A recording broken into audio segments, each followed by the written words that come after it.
Gold, trusted gold buyers. మీరు తాకట్టు పెట్టిన బంగారాన్ని విడిపించి ఈ రోజు ఉన్న మార్కెట్ ధరకు కొనబడను.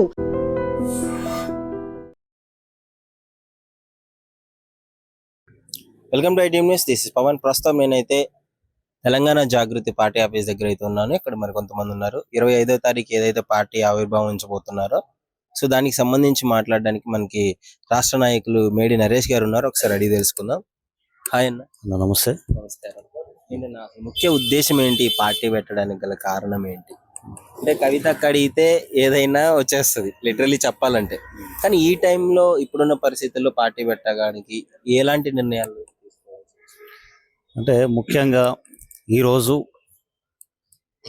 కల్వకుంట్ల కవితక్క గారు పార్టీ పెట్టడానికి ప్రధాన కారణాలు ఏంటంటే తెలంగాణ కోసం 1400 మంది అమరులైనరు, ఉద్యమకారులు, వాళ్ళ కుటుంబాలను కూడా పూర్తి స్థాయిలో గుర్తించింది లేదు. ఒకవైపు ఉద్యోగస్తులకు కూడా కావచ్చు, నిరుద్యోగులు కూడా అనేక మంది ఉన్నారు. ఇలా రైతులు కావచ్చు, మహిళలు కావచ్చు, అన్ని రంగాల్లో కూడా వెనుకబడిపోయి ఉన్నారు. వీళ్ళకి అన్నిటికీ కూడా ముఖ్యంగా యువత ఇవాళ మొత్తం వృద్ధాప్యంలో ఉన్న వాళ్ళే ఇంకా కూడా మేము అధికారంలోకి రావాలి, మేము ఏమైనా చేస్తాం అనే దిశగా వాళ్ళు మీటింగ్లు పెట్టి ఇలా మొన్న జీవన్ రెడ్డి కావచ్చు, కేసీఆర్ గారు కావచ్చు, వీళ్ళు మాట్లాడే విధానం ఇంకా కూడా మేమే రాజకీయాలలో ఉండాలి, ఇక యువత నీలాంటోడు నాలాంటోడు రాజకీయాలలోకి రావద్దు అనే ఆ ఉద్దేశంతో వాళ్ళైతే ఉన్నారు. కవితక్క అందరినీ యువతను గుర్తించి వాళ్ళకి అవకాశం ఇవ్వడం కోసం కూడా అక్క ప్రయత్నం చేస్తా ఉన్నది. అంటే ఇప్పుడు బీఆర్ఎస్ లో ఉండే యువతకి పిలుపునివ్వచ్చు కదా, అవకాశం కూడా ఉంది కదా, అన్నతో మాట్లాడొచ్చు, తండ్రి గారితో మాట్లాడొచ్చు. అంటే ఇప్పుడు వాళ్ళు డైరెక్ట్ గా సస్పెండ్ ఆర్డర్స్ ఇచ్చి సస్పెండ్ చేసినట్టుగా మనం లెటర్ చూసినాం. సస్పెండ్ చేసిన విషయం అది. ఇక సస్పెండ్ చేసినప్పుడు అందులో అవకాశం లేదు కాబట్టి ఆ ఆత్మగౌరవాన్ని చంపుకోలేక ఇలా తెలంగాణ బిడ్డల ఏదైతే ఆకాంక్ష ఉన్నదో వాళ్ళకు అనుకూలంగా ఆమె వంతుగా నేను కొట్లాడాలని చెప్పేసి ఒక మహిళగా, ఒక కొత్త రాజకీయ శక్తిగా కూడా బయటికి రావడం జరిగింది. అంటే ఇప్పుడు ఆంధ్రాలో చూసుకున్నా కానీ ఇప్పుడు ఇది ఇంకో అపోజిషన్ వాళ్ళకి ఛాన్స్ ఇచ్చినట్లు కదా. మంచి పాయింట్ మాట్లాడరు. ఇలా షర్మిల విషయం మాట్లాడితే ఆమె ఈ ప్రాంతానికి సంబంధించిన బిడ్డ కాదు. ఇలా ఆంధ్ర వాళ్ళ తండ్రి, వాళ్ళ అన్న, వాళ్ళు ఆల్రెడీ పాలిటిక్స్లో వాళ్ళు ముఖ్యమంత్రులు చేశారు. ఆయన కూడా అక్కడ ఒక స్వార్థంగా అంటే ఎంతసేపు ఉన్న ఆంధ్ర కావచ్చు, తెలంగాణ కావచ్చు, మేమే కైవసం చేసుకోవాలనే దిశగా తెలంగాణ బిడ్డ కానప్పటికీ కూడా ఆమె ఇక్కడ వచ్చింది, ఫెయిల్ అయిపోయింది. సరే, అంటే ఇప్పుడు ఏమంటే ఇప్పుడున్న పార్టీకి అది అంటే ఆ ఛాన్స్ ఇచ్చినట్లే కదా. ఇప్పుడు బీఆర్ఎస్ కాకుండా వేరే పార్టీకి ఛాన్స్ ఇచ్చినట్టే కదా. ఒకటే చీలికలు వస్తాయి. ఒకటే చెప్తున్నా బ్రదర్, ఇలా ఏదేమైనా కూడా బీఆర్ఎస్ పార్టీ 10 ఏళ్ళు ఏలినప్పుడు వాళ్ళకు ప్రజలు బుద్ధి చెప్పారు. ఇలా కాంగ్రెస్ పార్టీ మీద 2.5 ఏళ్ళు అయిపోయినాక కూడా వీళ్ళంతా నిరాశతోటి, దుఃఖంతో ఉన్నటువంటి పరిస్థితి అయితే మనకు కనిపిస్తూ ఉంది. ఇలా ఈ తెలంగాణ రాష్ట్రంలో కల్వకుంట్ల కవితక్క వైపు ఒక ట్రయాంగిల్ రూపంలో అంటే ఇటు కాంగ్రెస్ కావచ్చు, బీఆర్ఎస్ కావచ్చు, వీళ్ళకి ప్రత్యామ్నాయం ఏంది అని అంటే ఇలా కల్వకుంట్ల కవితక్క కనిపిస్తుంది అనేది చాలా స్పష్టంగా అయితే మేము చెప్తా ఉన్నాం. ఇక కల్వకుంట్ల కవితక్కని ఇప్పటిదాకా ఏం చూసిరు అని అంటే ఇక బతుకమ్మ ఆడింది, వచ్చింది, పోయింది అనేది చూసింది. కానీ ఈ రాష్ట్ర ప్రజలను, ఈ రాష్ట్ర ప్రజల యొక్క బతుకులతోటి ఆడుకున్న, వాళ్ళ భవిష్యత్తులతోటి ఆడుకున్న ఈ రేవంత్ రెడ్డి కావచ్చు, కేసీఆర్ కావచ్చు, నరేంద్ర మోడీ కావచ్చు, ఇక వాళ్ళ బతుకులతోటి ఆడడం కోసమే బయలుదేరుతుంది బతుకమ్మ అని చెప్పేసి నేను చెప్తా ఉన్నా. పోరాటమైన రక్తంలోనే ఉంది పోరాటం అనేది, ఆబ్వియస్లీ. కానీ ఈ పార్టీ నడపడం అనేది అన్ని విషయాలతో సమానం కదా. ఒడిదుడుకులు ఉంటాయి, చాలా రచ్చ, అంటే ఎక్కడ తగ్గాలి, ఎక్కడ, ఇవన్నీ తెలిసి ఉండాలి కదా. ఇవన్నీ హ్యాండిల్ చేయగలరు అనుకుంటున్నారా పాలిటిక్స్? ఇప్పుడున్న లీడర్లే సతమతం అవుతున్నారు, పెద్ద పెద్ద లీడర్లే. ఇప్పుడు అక్క కొత్తగా పార్టీ పెట్టి ఇవంతా నడిపించగలరు అంటే ఆమె కూడా చిన్న వయసులోనే ఒక ఉద్యమ కిరీటం లాగా బయటకు వచ్చింది. ఆమె కూడా ఒక 25 సంవత్సరాల ఉద్యమ నేపథ్యం ఉన్నటువంటి ఒక ఉక్కు మహిళ అని కూడా మనం చెప్పుకోవచ్చు. ఎంపీగా చేసింది, ఎమ్మెల్సీగా చేసింది. 2001 నుంచి కూడా జాగృతిని నిర్మాణం చేసుకుంటూ ఆమె వచ్చి ప్రజాక్షేత్రంలో ఆమె కూడా తనదైన శైలిలో ముందుకు వచ్చి ఒక 25 సంవత్సరాల ఎక్స్పీరియన్స్ తోటి ఒక 10 ఏళ్ళు ప్రభుత్వంలో నడిపించి ఈ అనుభవంతో ఆమె ముందుకు వస్తుంది. ప్రజలకు ఏమి కావాలో ఆమెకు తెలుసు. ఇలా మహిళలలో కూడా ముఖ్యంగా ఎటువంటి కులము, మతము, భేదము అనేది కూడా కనిపించకుండా ఇలా ఈమె సరైన ఒక దిశాలి అని చెప్పేసి మనం చూసే విధంగా నిజంగా అన్ని పార్టీల నాయకులు కూడా ఇవాళ కల్వకుంట్ల కవితక్క పార్టీ అధికారంలోకి తీసుకురావడానికి కూడా ముందుకు వస్తారని చెప్పేసి ఈ సందర్భంగా నేను తెలియజేస్తాను. Telangana Jagruthi party Hyderabad youth president Manoj గారు ఉన్నారు. ఒకసారి అడిగి తెలుసుకుందాం పార్టీ ఆవిర్భావ దినోత్సవం గురించి, అదే ఇంకా పార్టీ ఎజెండా ఏంటి, పార్టీ ఏ దిశగా ముందుకు వెళ్తుందనే విషయాలు. Hi Hi, how are you? Congratulations అన్న. Thank you. Thanks a lot. And my super my Supremo, of course, she's my Supremo. My God. Supremo ఏంటి అంత అభిమానం అక్క అంటే? అంటే అక్క అంటే అభిమానం ఏంటంటే తమ్ముడు 2023 మా తల్లిగారు చనిపోయారు. నేను మా కుటుంబ సభ్యులంతా తల్లి చనిపోతే ఎలా ఉంటే అంత బాధలో ఉన్నాము.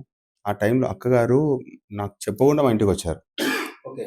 వచ్చేసి అంటే ఎట్లా అంటే ఒక ఓదార్పు ఇవ్వడము, ఒక తల్లిలాగా అందరి మా అన్నదమ్ములందరినీ కూర్చొని మా పిల్లలతో అందరితో ఉండేసి మంచి ఆప్యాయంగా మాట్లాడి, అంటే అప్పటి నుంచి నాకు అక్క అంటే ఎందుకంటే మనకు అసలు అక్క అంటే ఇక మనకు అప్పటి నుండి మనకి ఒక తల్లిలాగా ఒక దైవంలాగా మనం అక్కతో ఉంటున్నాం. మనము ఎన్ని కష్టాలు వచ్చినా కూడా అక్కను వదిలిపోయే ప్రసక్తే లేదు మాది అప్పటి నుండి కూడా.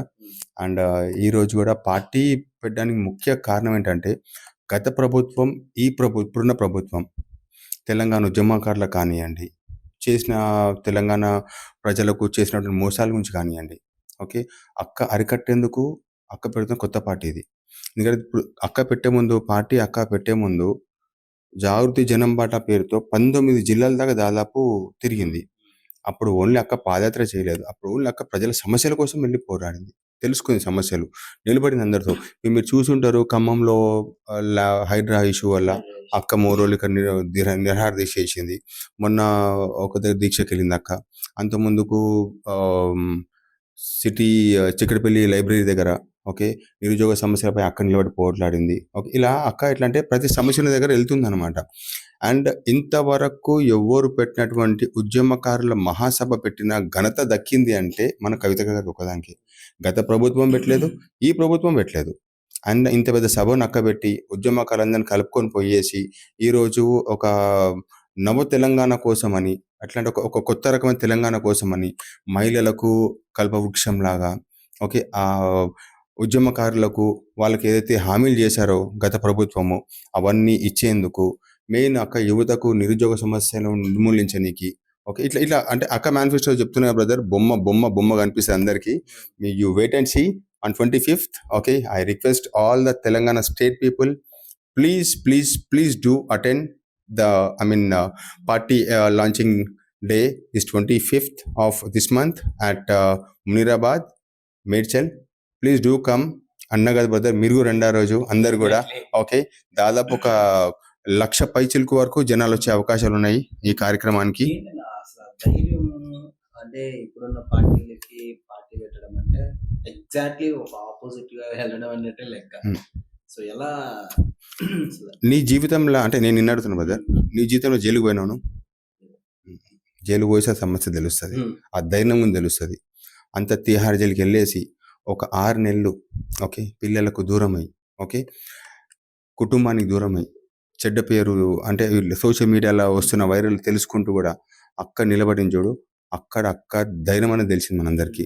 అక్క వచ్చినాక కూడా అక్క ద వే అక్క మాట్లాడే విధానం కానీ ఇప్పుడు మీరు కిందెళ్ళి చూడొచ్చు, దాదాపుగా 1000 మంది దాకా ఉంటారు కింద. ఎవరు వచ్చినా కూడా అక్క వాళ్ళందరితో ఆప్యాయంగా మాట్లాడి అందరు సమస్యలు తెలుసుకొని అందరితో మాట్లాడి పంపిస్తుంది. కానీ ఎవరిని కూడా అక్క నేను బిజీ ఉన్నాను చెప్పి పంపించదు. ఇప్పటి నుంచి కాదు, నేను అక్కతో దాదాపు 2006 నుంచి నేను అక్కతో ఉన్నాను, నేను చూస్తున్నాను కదా. దాదాపు ప్రభుత్వం ఉన్నా కూడా అప్పటికి ఇంటి ముందు డైలీ 2,000 మంది వచ్చేవాళ్ళు. నేను ఆనెస్ట్లీ స్పీకింగ్ ఓకే 2,000 మంది వచ్చేవాళ్ళు. ఎవరైనా కానివ్వండి, ఫోటో కానివ్వండి, సమస్య కానివ్వండి, అక్క అంటే రండి అమ్మ చెప్పండి అంటే అక్క సమస్య తెలుసుకొని కొన్ని ఇన్స్టెంట్గా ఉంటే కనుక ఇన్స్టెంట్ ఫోన్ కాల్ మీద ద్వారా చెప్పి చేసేది, కొన్ని రాసుకునేది, కొన్ని పిఏలకు కానీ పిఆర్లో కానీ చెప్పేది పనులు, ఇట్లా వీళ్ళతో మాట్లాడి కోఆర్డినేట్ చేయండి అని ఒక అంటే అడ్రస్ చేయడం ఇంపార్టెంట్. అక్కడ రిసీవింగ్ ఈజ్ ఇంపార్టెంట్, వాళ్ళ సమస్యలు తెలుసుకోవడం ఇంపార్టెంట్, అది వేరే విషయం. అది వేరే విషయం. అది నాకు చెప్పండి, ఏ నాయకుడు అట్లా 2,000 మంది డైలీ కలిసిండు గవర్నమెంట్ వచ్చినాక? అంటే నేను పేర్లు చెప్పను కానీ చెప్తాను, ఏ నాయకుడు కలిసిండు? ఇప్పుడు ఆటలకి తిరుగుతుర్రు, ఇప్పుడు పేదోళ్ళకి పోతారు, పప్పనం తింటారు, అన్ని తింటారు. ఎందుకంటే ఇప్పుడు పదవులు పోయినాయి కాబట్టి. కానీ అక్క పదవి ఉన్నా, ప్రభుత్వంలో ఉన్నా లేకున్నా కూడా అప్పటి నుంచి కూడా అక్క ఒకటి నినాదం, అందరికీ కూడా ప్రజలకు మెయిన్గా అందుబాటులో ఉండాలి అన్నది ఒకటే అక్క నిర్ణయం. ఇంకోటి నేను చెప్తున్నా కదా బ్రదర్, ఇప్పుడు అన్ని మీరు నన్నుతో చెప్పించకండి. 20వ తారీఖు రోజు 10 గంటలకు బొమ్మ is you gonna see the big cinema on 25th at 10 o'clock. Okay, and please do come.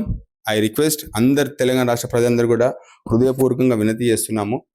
కవితక్క పార్టీ ఇది మనందరి పార్టీ. ఇది దయచేసి అందరూ కూడా రాగలరు. 20 తారీఖు ఏప్రిల్, అంటే ఇంకా 2 days ఉంది.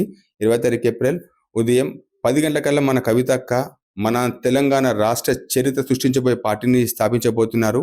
ఇది మనందరి పార్టీ. ఇది కవితక్క పార్టీ మనందరి పార్టీ. జై తెలంగాణ, జై కవితక్క. ప్రస్తుతం మనతో తెలంగాణ జాగృతి ఆర్గనైజింగ్ సెక్రటరీ గారు ఉన్నారు. సో ఒకసారి అడిగి తెలుసుకుందాం. ఆయన హాయ్, నమస్తే అండి. ఎలా నడుస్తున్నాయి పార్టీ పనులు? చాలా చురుకుగా నడుస్తూ ఉంది. మా ముఖాలు చూసి అర్థమవుతుంది ఎంత కష్టపడుతున్నాం, ఏం చేస్తున్నాం. ఎందుకంటే తెలంగాణ జాగృతిలో జనరల్గా పార్టీలు పెడితే ఎవరైనా సరే పార్టీ నాయకులు కావాలని చెప్పి వాళ్ళు ఇబ్బంది పడతారు. కానీ తెలంగాణ జాగృతి ప్రత్యేకత ఏంటంటే ప్రతి కార్యకర్త కూడా ఈ కార్యక్రమాన్ని ఎట్లా సద్వినియోగం చేసుకోవాలి, ఏ రకంగా దీన్ని సక్సెస్ చేయాలనే తాపత్రతో పనిచేస్తూ ఉన్నారు. ప్రజలంతా కూడా మాకు ఎన్నో ఫోన్లు వస్తూ ఉన్నాయి. ఎట్లా రావాలి, మా అంతటా మేము బస్సులు పెట్టుకొని కార్లు పెట్టుకొని మేము రావడానికి సిద్ధంగా ఉన్నాం, ఎక్కడ రావాలి, మాకు లొకేషన్ షేర్ చేయని చెప్పి అంటే నిజంగా చాలా సంతోషం అనిపిస్తుంది. ఎందుకంటే మేము 20-25 సంవత్సరాల నుంచి 20-25 సంవత్సరాల నుంచి రాజకీయాల్లో ఉన్నాం, ఉద్యమంలో పనిచేసినాం, ఎన్నో రాజకీయాల్లో పనిచేసినాం.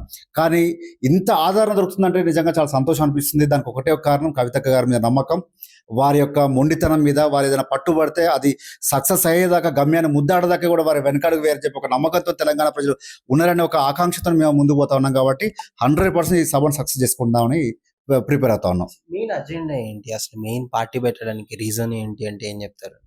ఒకే మాటలు చెప్పాలంటే ఈ రాష్ట్రం, తెలంగాణ రాష్ట్రం పేరుకు మాత్రమే, ఆకారంలో మాత్రమే వచ్చింది. కానీ మనం అనుకున్నట్టు 10 సంవత్సరాల్లో జరగలేదు, అభివృద్ధి జరగలేదు. అన్ని వర్గాలు ఏ రకంగా మనం ముందు తీసుకుపోతామని ప్రామిస్ చేసినాము, ఉద్యమంలో ఏ వర్గాలనైతే మనం కదిలించినామో కానీ ఆ వర్గాలకు న్యాయం జరగలేదు. ఆ న్యాయం జరగాలంటే మరొక తరహా ఉద్యమం జరగాలి, మరొక తరహా రాజ్యం ఏర్పడాలి. అట్లా ఏర్పడినప్పుడే ఇవన్నీ సాధ్యమని చెప్పి నమ్మి సామాజిక తెలంగాణ ధ్యేయంగా, సర్వోదయ తెలంగాణ ధ్యేయంగా అనే అంశం మీద ముందుకు పోతా ఉన్నాం. కాబట్టి ఈరోజు మాకు మంచి సక్సెస్ అయినా జరుగుతూ ఉంది. అంతకన్నా ముందేంటంటే రాజకీయంగా వారి మీద ఒక నమ్మకం ఉంది. 20 సంవత్సరాల్లో చిన్న వయసు నుంచి కూడా ఉద్యమంలో పనిచేసారు, ఒక పార్లమెంట్లో చేసినటువంటి అనుభవం ఉంది, ఎమ్మెల్సీ చేసినటువంటి అనుభవం ఉంది. కాబట్టి వారి మీద పూర్తి విశ్వాసంతో ప్రజలు ఉన్నారు. కాబట్టి రాబోయే రోజుల్లో కూడా ఈ నమ్మకాన్ని ఖచ్చితంగా వమ్ము చేయకుండా ప్రజలు రాబోయే శాసనసభ ఎలక్షన్లు కానివ్వండి, ఎంపీటీసీ జెడ్పీసీలు కానివ్వండి, లేకపోతే కార్పొరేషన్ ఎలక్షన్లు కానివ్వండి మంచి మద్దతు దొరుకుతుందని చెప్పి ఆశాభావం వ్యక్తం చేస్తా ఉన్నాం. ఇప్పుడు ఒక పార్టీ, తెలంగాణ జాగృతి పార్టీ పుట్టుకతో పాటు కొన్ని వందల ప్రశ్నలు పుట్టుకొని వస్తాయి. వాటన్నిటికీ సమాధానం చెప్పాల్సి ఉంటుంది. గతంలో మీరున్న 10 సంవత్సరాలు మీరే కదా ఉంది, అప్పుడు రాని పార్టీ ఇప్పుడు ఎందుకు వచ్చింది, ఇలాంటివి కొన్ని చాలా వందల ప్రశ్నలు. అదేవిధంగా ఒక పొలిటికల్ పార్టీ అంటే చాలా ఒడిదుడుకులు ఎదుర్కోవాలి, చాలా మందిని మేనేజ్ చేయాలి, ఇప్పుడున్న పార్టీని మేనేజ్ చేయాలి. అంటే ఒక రకంగా చెప్పాలంటే ఆపోజిట్ గా వెళ్తున్నట్లే. ఇవన్నీ ఎలా అయితే రాజకీయ పార్టీగా పెట్టడం అంటే పాండవ పెట్టినంత సులువుగా అని చెప్పి మేము నమ్మినాం. అది తెలుసు మాకు కూడా, మేము కూడా ఆలోచన చేసినాం. చాలా సందర్భాల్లో సరే పార్టీకి ఉండాల్సిన అవసరం లేదు, ప్రజలకు సేవ చేయాలంటే అని స్వచ్ఛంద సంస్థగా మేము ముందుకు పోయినాం. జాగృతి తరఫున ఈ 20 ఏళ్ళ నుంచి నడుస్తుందో అదే సంస్థ ద్వారా మేము ప్రజలకు వెళ్ళినాం. కానీ ప్రజలంతా ఏం కోరుకుంటున్నారంటే ఈ రాష్ట్రంలో, ఈ దేశంలో, ఈ ప్రజాస్వామ్య వ్యవస్థలో ఒక రాజకీయ పార్టీ ద్వారానే, రాజకీయ వ్యవస్థ ద్వారానే మనం ఏదైనా మార్పు చేయగలుగుతాం. అంతెందుకంటే తెలంగాణ రాష్ట్రాన్ని ఏ రకంగా జరుపుకున్నాం మనం, ఏ రాజకీయంగా సీట్లు, ఓట్ల ద్వారానే మనం తెలంగాణ రాష్ట్రం కూడా సాధించుకోగలిగినాం. అంటే పార్లమెంటరీ సిస్టమ్ ద్వారా ఒత్తిడి తీసుకురావడం తెలంగాణ రాష్ట్రం సాధించుకోవడం అని ఒక వారి యొక్క ప్రెషర్తోనే, ఈరోజు మా కార్యకర్తల ప్రెషర్తోనే మేము పార్టీకి అవతరించబోతున్నాం. ఎన్ని కష్టాలు వచ్చినా, ఎన్ని నష్టాలు వచ్చినా, ఏదైనప్పటికీ కూడా తెలంగాణ జాగృతి అనేది తెలంగాణ రాష్ట్రంలో ఏకైక ప్రాంతీయ పార్టీ. ఎందుకంటే ఆ మాట అంటే బీజేపీ పార్టీ జాతీయ పార్టీ, కాంగ్రెస్ పార్టీ జాతీయ పార్టీ, ఇదే బీఆర్ఎస్ పార్టీగా భారతీయ రాష్ట్ర సమితి జాతీయ పార్టీ. ఈరోజు తెలంగాణ ప్రాంతంలో, తెలంగాణ పేరు మీద, తెలంగాణ గడ్డ మీద రాబోతున్నటువంటి పార్టీ తెలంగాణ జాగృతి. ఆ పార్టీ పేరు, పార్టీ జెండా, పార్టీ ఏజెండా, పార్టీ ఏ రకంగా ముందుకు పోతుంది, ఏ వర్గాలను తీసుకోవాలో ముందుకు పోతా ఉన్నాయి అన్ని 25 నాడు తినబోయే ముందు రుచులు ఎందుకు అన్నట్టుగా 2 రోజుల ముందు నేను చెప్పడం ఎందుకు, ఖచ్చితంగా మా అధ్యక్షులు నోటిని అవన్నీ మనం అద్వయ కన్వెన్షన్ హాల్లో దాదాపు 1,00,000 మందితో సభ నిర్వహించుకోబోతా ఉన్నాం.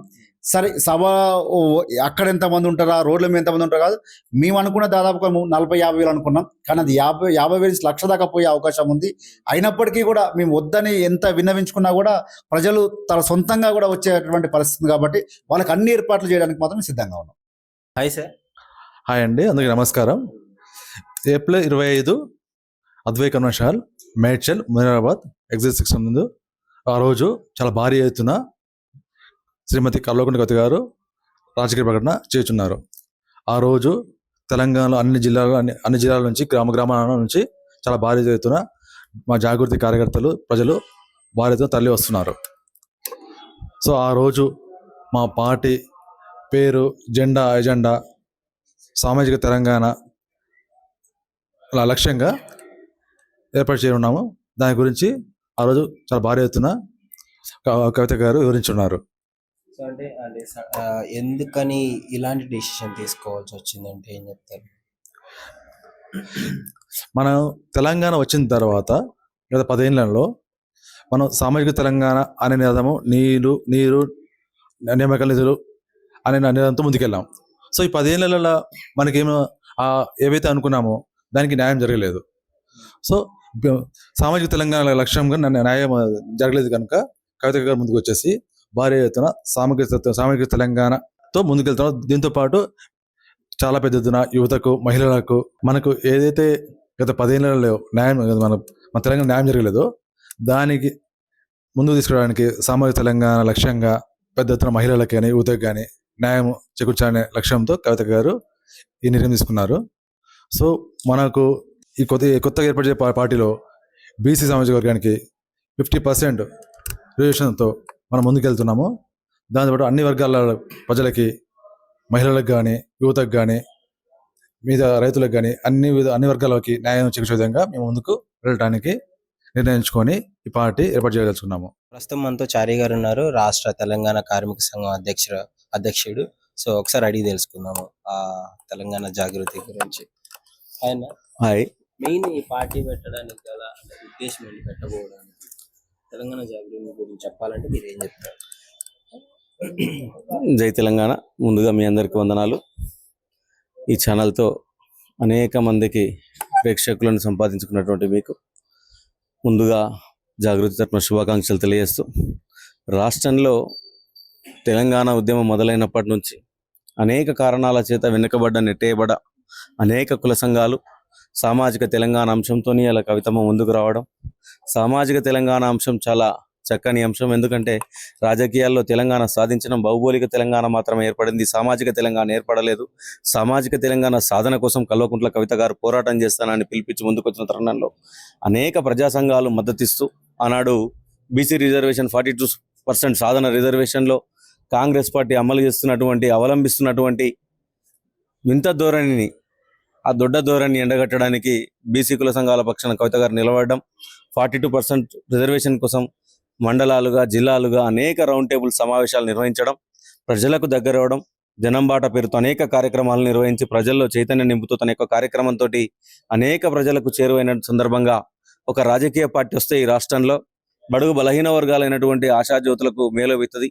ఈ రాష్ట్రంలో అనేక వర్గాలు బాధపడుతున్నాయి, ఆ వర్గాలను హక్కున చేర్చుకుంటే ఈ రాజకీయ పార్టీ బాగుంటుంది అన్న ఉద్దేశంతో నూతనంగా ఒక రాజశక్తిగా రావాలని, ఆ రాజకీయంలో యువతకు ఫస్ట్ ప్రాధాన్యత ఇవ్వాలని చెప్పేసి వారికి ఉద్దేశంగా కొనసాగుతుంది. అంటే ఇప్పుడు అక్క అనుకుంటే పార్టీ అంటే టీఆర్ఎస్ లో ఏదైనా అవుతుంది, బట్ సస్పెండ్ అయిన తర్వాత ఇప్పటి వరకు తండ్రి బాటలో నడిచింది అన్న సజెషన్స్ ఉన్నాయి. ఇప్పుడు పార్టీ సొంతంగా పెట్టినప్పుడు ఎన్నో ఒడిదుడుకులు ఎదుర్కోవాల్సి ఉంటుంది. అవి ఎలా ఎదుర్కోబోతుందంటారు కవిత? వాస్తవానికి 2006లో వాళ్ళు జాగృతి ఏర్పాటు చేశారు. పార్టీ ఓ పక్క ఉంటే జాగృతి ఒక పక్క పనిచేసింది. పార్టీ సొంత నిర్ణయాల కన్నా జాగృతి నిర్ణయాలతో ఎక్కువ పనిచేసింది ఆమె. పార్టీలో ఉన్నప్పుడు పార్టీ నిర్ణయాలకు కట్టుబడి పనిచేస్తారు, అది ఎవరైనా సరే ఆ సిద్ధాంతం ప్రకారం పనిచేశారు. కాకపోతే తను స్వతహాగా ఒక రాజకీయ శక్తిగా ఎదగకున్నా ఒక సంఘంగా సమాజంలో అనేక ఒడిదొడుకులను ఎదుర్కొని సంఘాన్ని నిర్మించి సంఘం ద్వారా అనేక స్కిల్ డెవలప్మెంట్ స్కీమ్స్ కావచ్చు ప్రజలకు చేరువైనట్టు సందర్భంగా ఈనాడు స్పేస్ అడుగడుగున ఆమె లోటు కనిపిస్తుంది కాబట్టి దాన్ని పూరించడానికి వారు సిద్ధంగా ఉన్నారు. సో మరి ఇప్పుడు 25వ తారీఖు ఆవిర్భావ సభ ఉంది, దాని గురించి ఏం చెప్పదలుచుకున్నారు? ఈ రాష్ట్రంలో ప్రజలు ఎదురు చూస్తారు దీపావళి పండుగ ఎప్పుడు వస్తుంది అన్నట్టుగా. మొన్న సభ జరిగిన సప్పగా జరిగింది కేసీఆర్ సభలో. ఎక్కడ ముసలోళ్ళు జమైరంటే అది వాస్తవం. ఎందుకంటే ఎన్టీఆర్ను ఓడగొట్టడానికే కాంగ్రెస్ అనేక కుట్రలు పడినటువంటి ఇవాళ ఆయన తీసుకొచ్చి జీవన్ రెడ్డి గారిని తీసుకొచ్చి ఈ తెలంగాణ ఉద్యమకారుల కోసం తెలంగాణ రాజకీయ అనిశ్చితగలవడానికి ఏర్పాటైనటువంటి టీఆర్ఎస్ బీఆర్ఎస్ గా మరి తెలంగాణ ఉద్యమకారుల ఆకాంక్ష నిండగట్టినటువంటి పార్టీ మళ్ళీ ఇవాళ అటువంటి తెలంగాణ ఉద్యమ వ్యతిరేకుల్ని కలుపుకోవడం వల్ల ఇవాళ ఆ పార్టీ కథం అయిపోయిందని అనుకోవాలి. కాకపోతే చెప్పుకోవడానికి పెద్ద ఆయన ఉన్నాడు, గొప్పలు నడుతున్నాయి, కానీ కింద ఒరిజినల్ గా గ్రౌండ్ లో ఎవరు పనిచేసే విధంగా లేరు. రానున్న రోజుల్లో రాజకీయ పార్టీ కోసం ఎదురు చూస్తా ఉన్నారు. ఆనాడు ఈటల రాజేందర్ గారు బీసీల పక్షాన పార్టీ పెడతారేమని ఎదురు చూశారు. వారు పెట్టక వారు బీజేపీలో వెళ్ళిపోయారు. ఆ స్పేస్ ని ఈ రోజు కవితమ్మ గారు ఫుల్ భర్తీ చేస్తా ఉన్నారు. ఈ నెల 25వ తారీఖు రోజున మేడ్చల్లోని మునిరాబాద్లో అద్వయ కన్వెన్షన్ హాల్లో అనేక మందితోటి తెలంగాణ రాష్ట్రంలో నలుమూలల నుంచి కూడా విద్యార్థి సంఘాలు కావచ్చు, వివిధ రకాల ఉద్యమ సంఘాలు కావచ్చు, అన్ని కులమత సంఘాలు కావచ్చు, ఇలా కవితక్కతో పాటు నడవడానికి, ఉద్యమ బాటలో పయనించడానికి, తెలంగాణ అమరవీరుల కుటుంబాలను కూడా గుర్తించడానికి అనేక రకాలుగా కూడా ఇప్పుడు మా పార్టీ ఆవిర్భావ సభ ఆ రోజు అద్వయ కన్వెన్షన్ హాల్లో ఉంది. ఇక భారీ స్థాయిలో కొన్ని లక్షల మంది కూడా అక్కడ చేరుకునే పరిస్థితి అయితే ఉన్నది. రాష్ట్రం నలుమూలల నుంచి కూడా ఈ ఆవిర్భావ సభ రోజు మా దమ్మేందో మేము చూపిస్తాం, కల్వకుంట్ల కవితక్క దమ్మేందో మేము చూపిస్తాం, ఆ నాయకత్వంలో మేము ఏందో చూపిస్తాం అని చెప్పేసి ఈ సందర్భంగా తెలియజేస్తాం.